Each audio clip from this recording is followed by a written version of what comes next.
दी print के YouTube channel को subscribe करें और ताज़ा अपडेट्स पाने के लिए बेल आइकन दबाएं।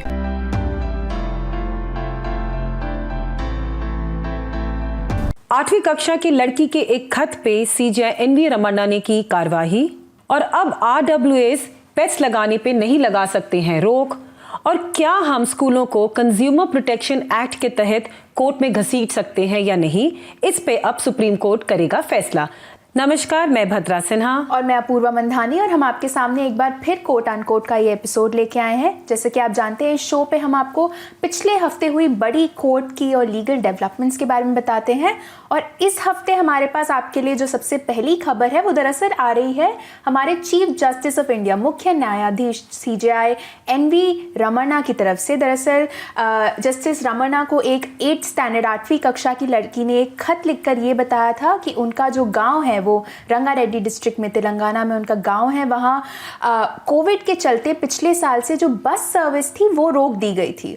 और अब उन्होंने ये खत लिखकर उन्हें बताया था कि इस बस सर्विस के रोक दिए जाने की वजह से उनके दोस्तों को, उनके भाई बहनों को स्कूल और कॉलेज जाने में बहुत ज़्यादा दिक्कत हो रही है। उन्होंने खत में CJI रमन्ना को ये भी बताया कि उनका जो स्कूल है वो उनके गांव से 6 किलोमीटर दूर है, कॉलेज 18 किलोमीटर दूर है, इसलिए उनके जो भाई बहन हैं और उनके जो दोस्त हैं वो उन्हें स्कूल और कॉलेजेस जाने में बहुत ही ज़्यादा दिक्कत हो रही है। लड़की का नाम P वैष्णवी है और इसी बात पे उन्होंने अब CJI से खत लिखकर उनसे ये विनती की थी कि किसी तरह से अगर बस सर्विस वापस शुरू करा दी जाए तो उनके लिए थोड़ी आसानी होगी पढ़ने में। और इसी पे CJI ने अब एक खत लिखकर बस सर्विस वापस शुरू करा दी वहाँ पे। जी अपूर्वा, हम अपने दर्शकों को ये बताना चाहेंगे कि इसमें खत लिखा गया था तो उस पर कोई एक कानूनी कार्यवाही नहीं हुई थी और CJI एनवी रमन्ना ने अपनी तरफ से एक पर्सनल इनिशिएटिव लिया और उस इनिशिएटिव के तहत जो उनके सेक्रेटरी हैं उन्होंने इस खत के जवाब में एक खत लिखा managing director Telangana state road transport corporation को, जो है श्री VC सज्जनार। और उस खत में उन्होंने वैष्णवी के खत को उस खत के द्वारा इन मैनेजिंग डायरेक्टर को भेजा। ये जो वैष्णवी का खत है ये तेलुगु में लिखा गया है और जैसा कि हम जानते हैं जो हमारे CJI हैं वो भी तेलुगु पढ़ सकते हैं, तो ये खत उन्होंने पर्सनली पढ़ा और पर्सनली पढ़ने के बाद ही अपने सेक्रेटरी को इंस्ट्रक्शंस दी कि आप इस खत के जवाब में मैनेजिंग डायरेक्टर को लिखें। तो जो मैनेजिंग डायरेक्टर को खत लिखा गया उसमें वैष्णवी के जो प्रॉब्लम्स हैं उनकी तरफ उनका ध्यान वो खींचा गया। और खत मिलने के बाद जो मैनेजिंग डायरेक्टर हैं उन्होंने इस पे कार्यवाही करी और कार्यवाही करने के बाद उन्होंने एक ट्वीट भी किया जिसमें उन्होंने एनवी रमन्ना जी को धन्यवाद दिया कि भाई अपने खत के द्वारा चीफ जस्टिस ऑफ इंडिया ने जो स्टेट ट्रांसपोर्ट कॉरपोरेशन है उनका ध्यान इस प्रॉब्लम की तरफ एक तरीके से दिलाया।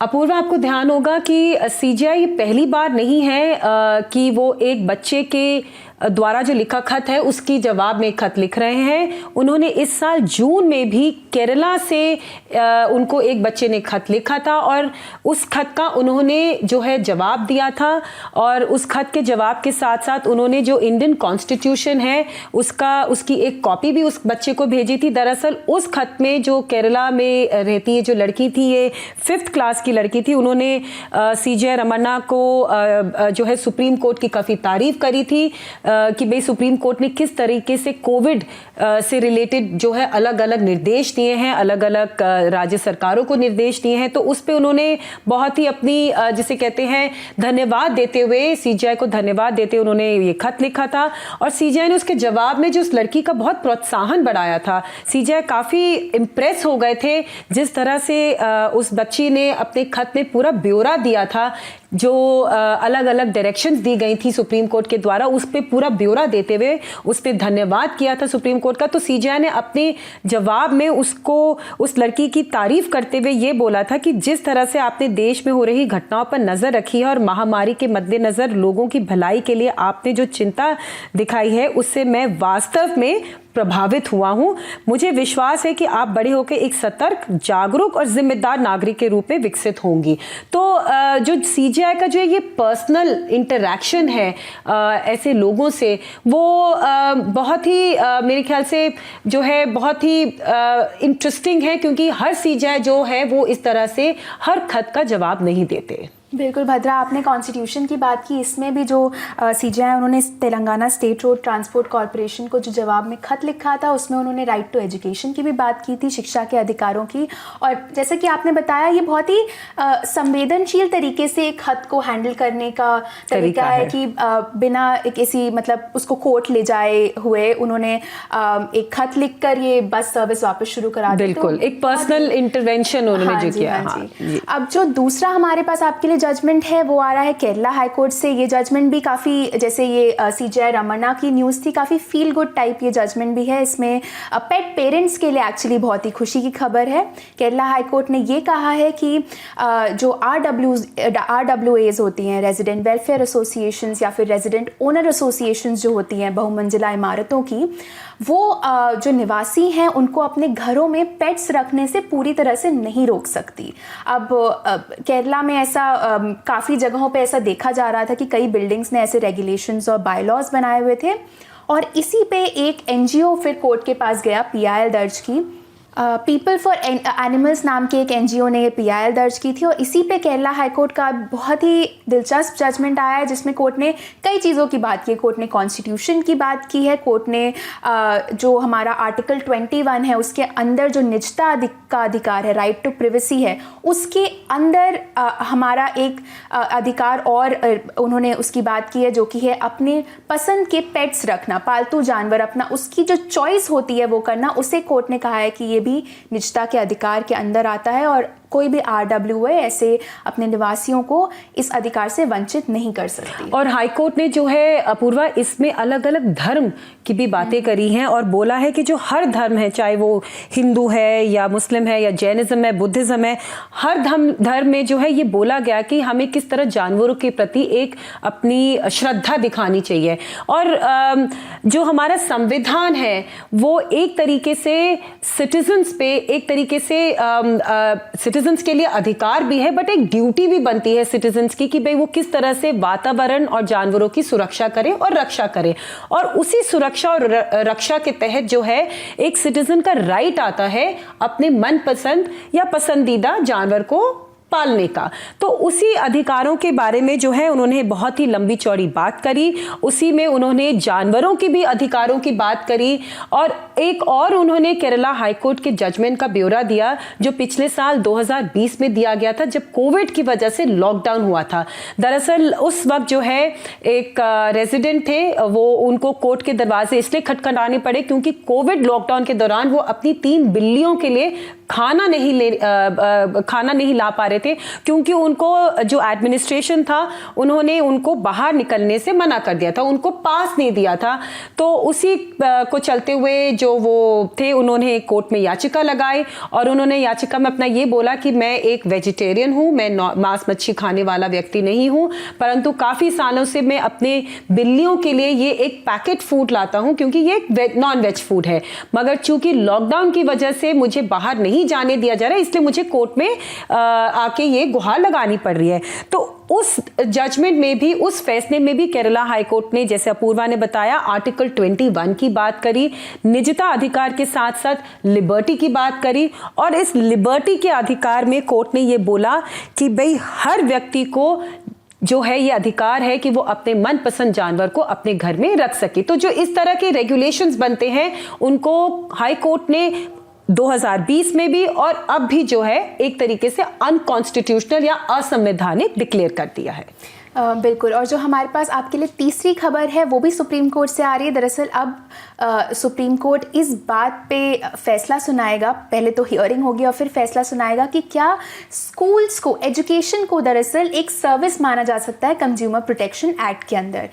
अब इसके मायने क्या है? बेसिकली अगर एजुकेशन को एक सर्विस माना जाएगा तो स्कूल्स को एक नेग्लिजेंस के चलते या फिर उनकी लापरवाही के चलते कंज्यूमर कोर्ट लेके जाया जा सकेगा। तो अब इस समय ऐसा हो सकता है कि नहीं, इस बात पे अब सुप्रीम कोर्ट अपना फैसला सुनाएगा। दरअसल जो केस भी सुप्रीम कोर्ट के सामने आया था उसमें एक बच्चे की मौत हो गई थी स्विमिंग पूल में। वो दरअसल अपने स्कूल के द्वारा आयोजित एक समर कैंप में गया था और वहाँ उसकी मौत हो गई थी। उसके पिता फिर वो स्कूल को कंज्यूमर कोर्ट तक लेके गए और उनका ये कहना था कि स्कूल की तरफ से उनको एक तरह की कॉम्पनसेशन मिलनी चाहिए क्योंकि उनकी तरफ से, स्कूल की तरफ से लापरवाही हुई थी। उनका ऐसा आरोप था उनके पिता का।